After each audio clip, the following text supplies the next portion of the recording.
I'm Species7 and welcome to my channel. Good morning, YouTubers. How are you all doing today? So after my last episode, the mod developers, in their wisdom, decided to throw a little loop into things. Specifically, exactly what we were working on. Now, we had built some magmatic engines, we had built some redstone energy cells, some redstone energy conduits, put it all together, and we had this happy package that was charging these cells up, and even got to demo how quick they'd drive a quarry, and all of that. And then I logged on the next day, downloaded a new patch, and found out things had changed. Oh, so very much. These, to be specific. Now, it not only takes different materials to build them, you now require Invar instead of tin. So everywhere you use tin, i.e. the gear coating and the ingots for the engines, you now use Invar, which is a completely different resource and not nearly as easy to come up with as tin. So,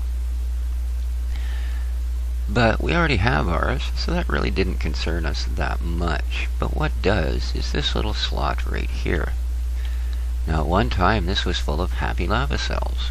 It's now full of nothing. In fact, other than the fact that we can see it, it doesn't particularly exist, and is going to be removed in a later patch. They also changed these around a little bit. Instead of that being configuration, that's now a bunch of information using a lot. Yeah, okay. And a tutorial that really tells you nothing. This is the same, although it now shows redstone instead of anything else. Oops, I'm sorry. And this, although these don't show up anymore, still allow you to set high, low, or disabled. So now, because it does still have a tank in it, we were able to fill it with lava by simply right-clicking on the engine with the cells. And there you be. But that's far too temporary solution, so we did something a little more permanent.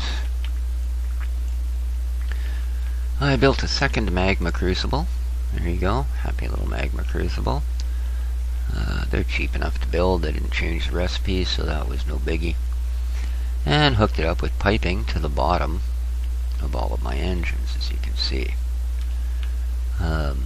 There is a wooden pipe there. You don't require a redstone motor to drive it. The reason it's there is because for some reason gold pipe would not hook up to the bottom of this thing, or the sides, or anywhere else. Speaking of which, the reason this has no face, I accidentally right-clicked it with a wrench. So, whatever. Doesn't matter. I know what it is. Doesn't have to face me. Okay. Now, for magmatic engines, we'll give you 16 Minecraft joules per tick. So what I've done is I've changed my energy cells to only accept 5 each. So they're using up 10, the other 6 get to go here. The one up top, I've actually shut off for the moment, so it will not input anything. So now when we light this up, we get 10 Minecraft joules per tick going to charge your cells, which, as you can see, are slowly but surely going to charge up. That one's almost full, this one isn't though. There we go, that's the one we were using on our quarry. Standard size quarry actually used pretty much an entire cell from start to finish. And I'm only at a 57 block height to start with. So, yeah. Uses a lot of juice if you let it max out. So, but as you can see, it doesn't take too long, and this is up to energy, producing a little bit of lava. It dumps the lava down into the bottom of the engines, etc., etc., etc. So, there we go. What else? Yeah, I took a day off because I installed a new drive in my computer. A second drive strictly to handle the rendering and video work. What else have I done? Picked up a new headset, which I'm unfortunately having issues with, so I'm not using it at the moment. My first 3 attempts at a video ended up with absolute horrible audio. Yeah, worse than what you're listening to, yes, oddly enough. So I'm really hoping this one will turn out to be a little better. Just a little. So, also installed Optifine. I assume that went well. The game's running. And I installed the patcher for the Soartex Fanbear texture pack.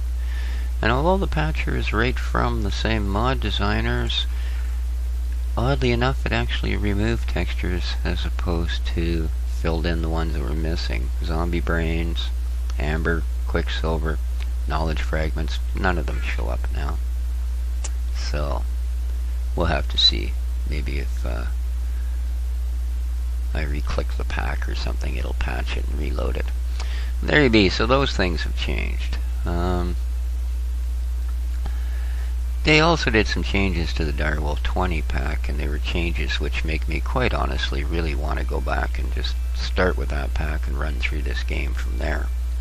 And I may just do that. I do have a house, albeit a simple thing, in that particular mod pack, so it wouldn't be that much of a shift to change things over. So, whoops. Yes, I was trying to close the door. Okay. So there you be, folks. That's kind of where we stand at this moment. I'm planning on showcasing some other games as well. But we shall see when we restart this series tomorrow, preferably, hopefully, whether or not we're still in this house or whether we're sitting in the Direwolf 20 pack in a different house. So, but there was a fix for the change in the magmatic engines. I hope that helped you out at least. And until next time, folks, this is Species 7. And ciao for now. We'll talk to you later. Bye-bye.